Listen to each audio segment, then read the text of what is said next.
കൊറോണയ്ക്ക് തൊട്ട് മുമ്പേ അവിടുത്തെ സ്കൂളിൽ നിന്ന് എനിക്ക് അവിടുത്തെ ടീച്ചർ സൗഹൃദ എന്ന് പറഞ്ഞൊരു ക്ലബ്ബുണ്ട് +2-ലൊക്കെ എനിക്ക് ഫോൺ ചെയ്തു. ഞാനപ്പോൾ അവിടെ തൃശ്ശൂർ ടൗണിൽ താമസിക്കുന്നുണ്ട്. എന്നിട്ട് പറഞ്ഞു, സാറേ പെട്ടെന്നൊന്ന് വരുമോ, ഒരു പെൺകുട്ടി ആത്മഹത്യ, എക്സാമിനേഷൻ്റെ ടെൻഷൻ കാരണേ അവൾ ആത്മഹത്യ. ചെറിയൊരു വീടാണ്, മണ്ണെണ്ണ ഒഴിച്ച് കത്തിച്ചു, വീടും കത്തി അവളും കത്തി, മൊത്തത്തിൽ കത്തിപ്പോയി. വിവരം അറിഞ്ഞുടനെ സ്കൂളിൽ നിന്ന് ഒരു വണ്ടി കുട്ടികളെ ഇടാണ്ട് പോയി. ഈ കുട്ടികളൊക്കെ ഈ കുട്ടിയെ കണ്ടു. ഇന്നലെ വരെ കണ്ട ഒരു കുട്ടിയെ കത്തിക്കരിഞ്ഞിട്ട് മൊത്തം മരിച്ചു കിടക്കണം കണ്ടത് ശരിക്കും കാണിക്കാൻ പാടില്ല, മൊത്തം മറവ് ചെയ്യണം. ഓക്കെ, ഈ കണ്ടപ്പോൾ ഈ കുട്ടികൾക്ക് ഭയങ്കര ഷോക്കായിപ്പോയി. ആ കുട്ടികൾ തിരിച്ചു വന്നിട്ട് ആകെ പ്രശ്നമായി. ഈ കുട്ടികൾക്ക് ഒരു കൗൺസിലിംഗ് പോലെ ഒരു ക്ലാസ് വർത്താനം പറയാനായിട്ട് എന്നോട് വരാൻ പറ്റുമെന്ന് ചോദിച്ചു. ഞാൻ അപ്പം തന്നെ വണ്ടി എടുത്ത് പോയി സംസാരിച്ചു.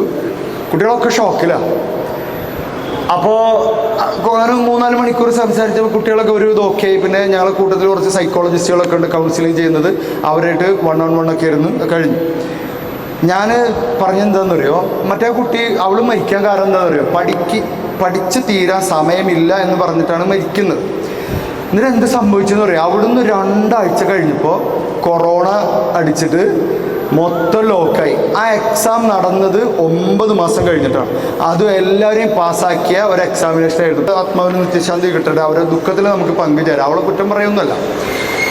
അവൾ ആ ആത്മഹത്യ എന്നുള്ള ചിന്ത ഒന്ന് നീക്കി വെച്ചിരുന്നെങ്കിൽ, ഒന്ന് കുറച്ച് ദിവസത്തേക്കൊന്ന് തള്ളി വെച്ചിരുന്നെങ്കിൽ, പലപ്പോഴും ചിലപ്പോൾ ഒരു പേഴ്സണാലിറ്റിയുടെ ഒക്കെ ഭാഗമായിരിക്കാം. സൈക്കോളജിസ്റ്റുകളൊക്കെ പറയും ബോർഡർ ലൈൻ പേഴ്സണാലിറ്റി, പെട്ടെന്ന് അത് ഇതൊക്കെ പറയും. ഞാൻ പറയുകയാണെങ്കിൽ ആ എടുത്ത തീരുമാനം തന്നെ ഒന്ന് തള്ളി ഒരു ഫ്രണ്ടിനോട് പറഞ്ഞിട്ടോ, അല്ലെങ്കിൽ എന്തെങ്കിലും ഒരു മോട്ടിവേഷനിൽ നിന്നോ, അല്ലെങ്കിൽ ഒരു സൈക്കോളജിസ്റ്റിൻ്റെ അടുത്ത് പോയിട്ടോ, അല്ലെങ്കിൽ ഒരു ടീച്ചറോട്, ആ സൗഹൃദ ക്ലബിലെ ടീച്ചറോട് സംസാരിച്ചാൽ മതി. നമ്മുടെ സ്കൂളിലുണ്ട് ടീച്ചേഴ്സ്, ഇതിനൊക്കെ പ്രാക്ടീസ് കിട്ടിയാലേ, അവരോട് പറഞ്ഞിട്ടോ ഒന്ന് തള്ളി വെച്ചിരുന്നെങ്കിൽ അവൾ പേടിച്ച കാരണം അവൾക്ക് അനുഭവിക്കേണ്ടി വന്നില്ല എന്നുള്ളതാണ്. എക്സാമിന് സമയം ഉണ്ടാവില്ല എന്ന്, പഠിക്കാൻ സമയം ഉണ്ടാവില്ല എന്ന് വെച്ച് മാറ്റിയാൽ 9 മാസം സമയം കിട്ടി. ആലോചിച്ച് നോക്കണം. ഇങ്ങനെയാണ് പലതും സംഭവിക്കുക. ഞാനത് കാര്യമായിട്ട് തന്നെ പറഞ്ഞാൽ, ഒരുങ്ങുക എക്സാമിനേഷന് വേണ്ടി. ഈ നിമിഷം മുതൽ ഇനി എക്സാമേ ഉള്ളൂ.